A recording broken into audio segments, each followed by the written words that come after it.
आज हम पढ़ने वाले हैं BSTC की किताब एक बच्चे और बचपन का चैप्टर 6, जो कि हमने चैप्टर 5 तो पढ़ लिए थे। इस चैप्टर का नाम है समाजीकरण।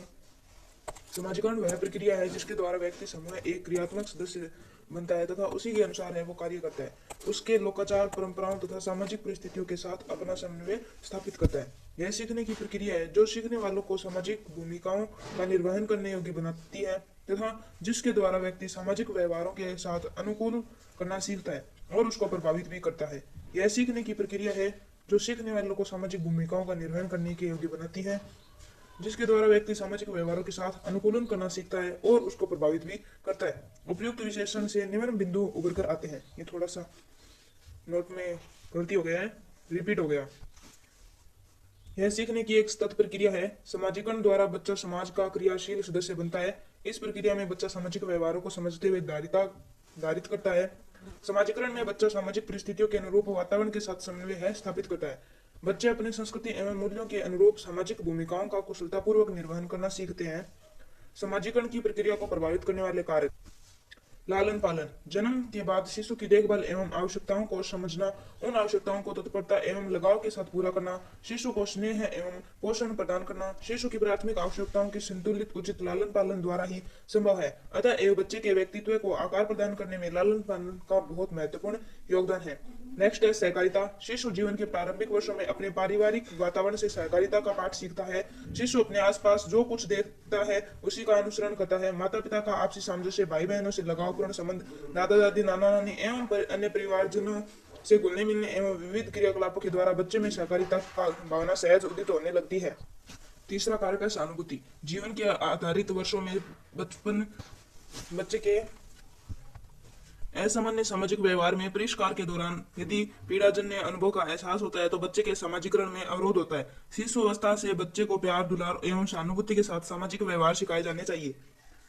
चौथा कारक है स्पर्धा। स्वस्थ स्पर्श विकसित करने में शिक्षक की अहम भूमिका है।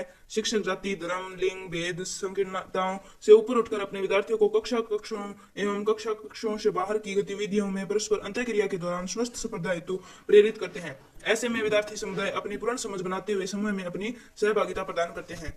अगला कारक है सहयोग।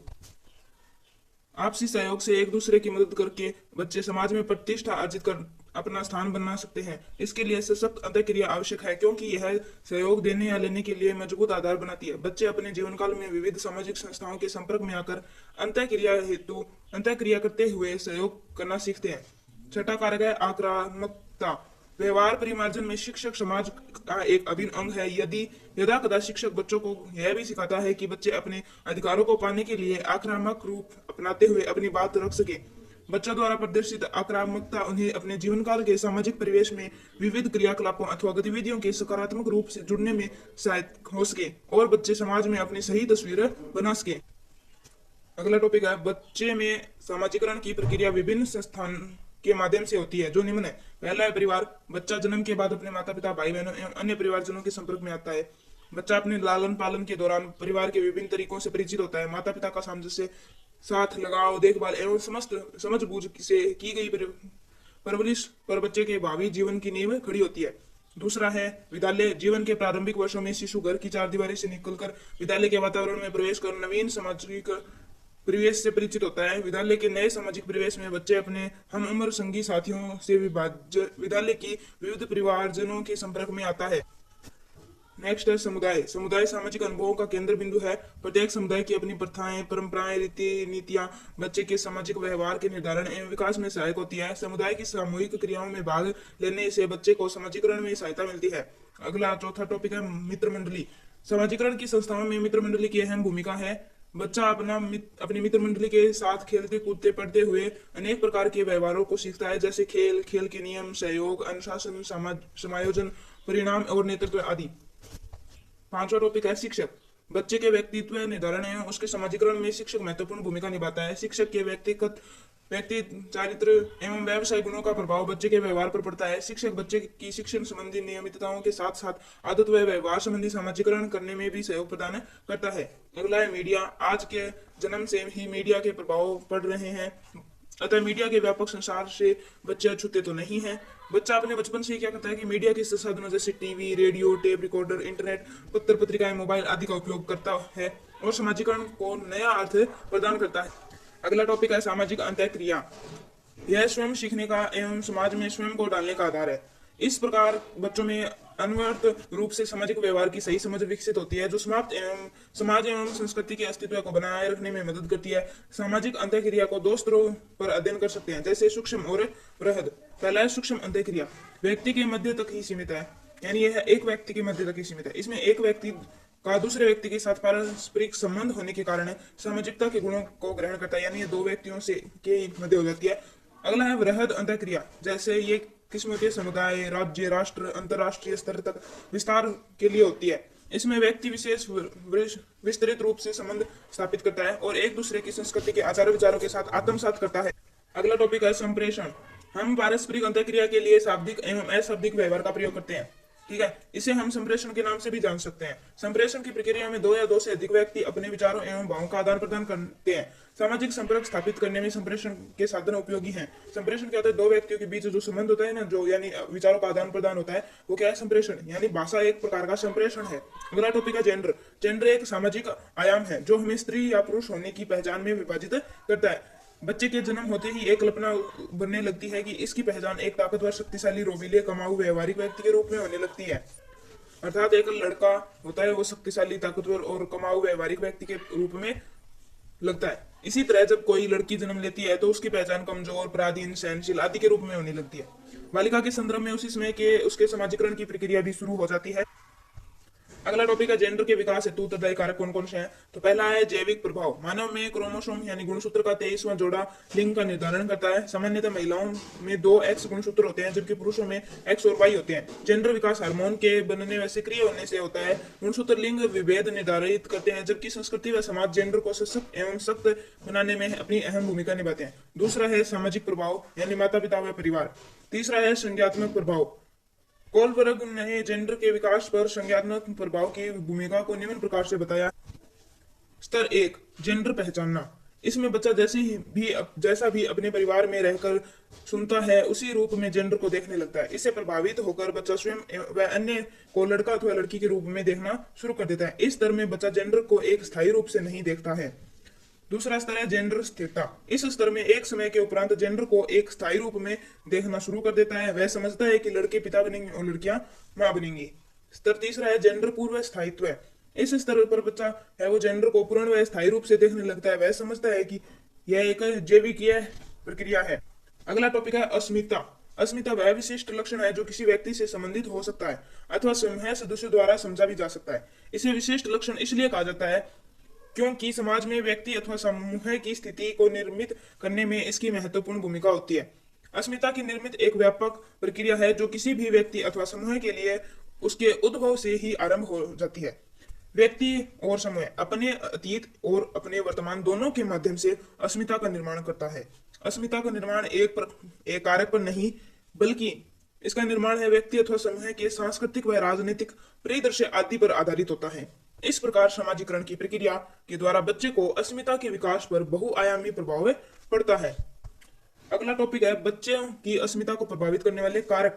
पहला कारक है क्षेत्र।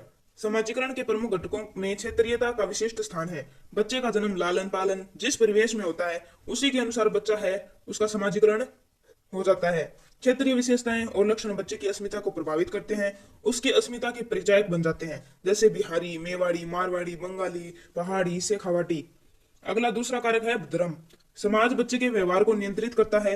वैश्विक परिस्थितियां में धर्म आनुवंशिकता आधारित परिलक्षित होता है। बच्चा जन्म के पश्चात जिस धर्म में पलता बढ़ता है उसी के अनुरूप अपने आदर्श, अनुशासन, व्यवहार मूल्यों एवं आध्यात्मिक मूल्यों के साथ समाजीकृत हो जाता है। बच्चे की धर्म अस्मिता उसके पालन के धर्म के अनुरूप विकसित होती जाती है।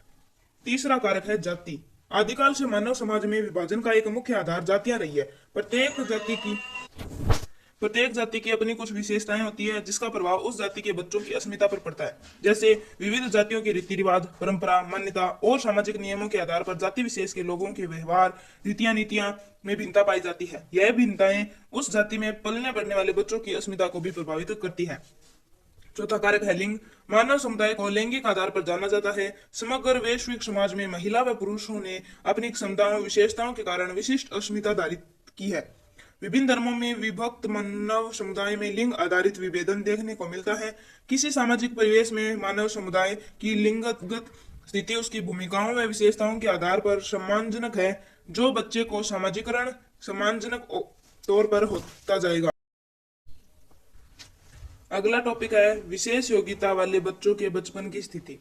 विशेष रूप से अक्षम, जो चल नहीं सकते, देख नहीं सकते या सुन या बोल नहीं सकते, वो बच्चों की जिंदगियों में बहुत सारी कठिनाइयों के बारे में अनुमान लगाया जा सकता है। और हालत यह है कि महानगरों की व्यस्त जिंदगी जहां आधा वक्त कार्यस्थल तक पहुंचने की दौड़ भाग में निकल जाता है, वहीं अगर कोई विशेष योग्यता वाला व्यक्ति है तो उसकी जिंदगी की कठिनाइयों के बारे में सहज ही अनुमान लगाया जा सकता है, यानी अनुमान लगाना बहुत ही मुश्किल है। अक्सर विकलांगों के लिए काम करने वाली संस्थाएं भी इस तरह की मांग करती हैं कि विकलांगों की समस्याओं पर हर बजट में विचार होना चाहिए। उनके लिए नौकरियों में आरक्षण भी बढ़ाया जाना चाहिए। अगला टॉपिक है बाल प्रताड़ना का बच्चों पर प्रभाव। बच्चों को दिया जाने वाला दंड बाल प्रताड़ना है। यह शारीरिक, मानसिक, भावनात्मक होता है। यह किसी भी दृष्टि से उचित नहीं है। छोटा बच्चा होता है जिसे पूरी समझ नहीं होती है, उसे डांटना भी एक मानसिक प्रताड़ना है।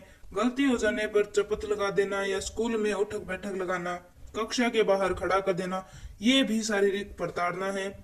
बच्चा होता है वो मनमौजी होता है और वह वही करना चाहता है जिसमें उसकी रुचि होती है। जबरन स्कूल भेजना, गृह कार्य कराना, बात बात पर रोका टोकी आदि भी बाल प्रताड़ना की श्रेणी में आता है। ऐसी स्थिति में धीरे धीरे बच्चे की पढ़ने खेलने की इच्छा समाप्त होने लगती है, वह चुपचाप रहने लगता है। अगला टॉपिक है बच्चे हिंसा व नशाखोरी की ओर प्रवृत्त क्यों होते जाते हैं। देखो, बच्चे हैं वो बड़ों से ज्यादा संवेदनशील होते हैं। ये भेदभाव से परे सभी के प्रति स्नेह रखते हैं।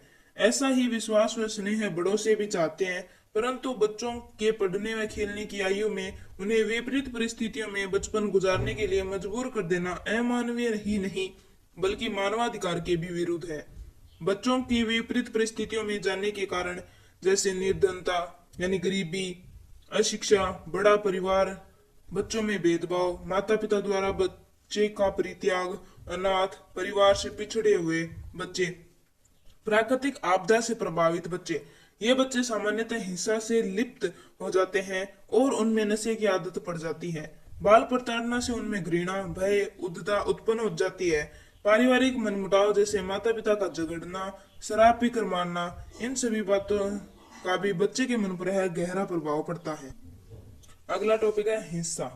बच्चा है वो अपनी स्वतंत्र अभिव्यक्ति करना चाहता है और स्वतंत्र सोच रखते हुए निर्णय लेना चाहता है। इसके बाद भी एक जिम्मेदार नागरिक बनना चाहता है, परंतु विपरीत परिस्थितियों में बच्चों की उचित देखभाल व उचित सुरक्षा नहीं होने से तथा माता पिता, आस पड़ोस, मित्र आदि द्वारा उपेक्षित होने के कारण बच्चा है वो उग्र बन जाता है और उसमें बदले की भावना जागृत हो जाती है। वह हिंसा की ओर प्रवृत्त हो जाता है। अगला है नशाखोरी।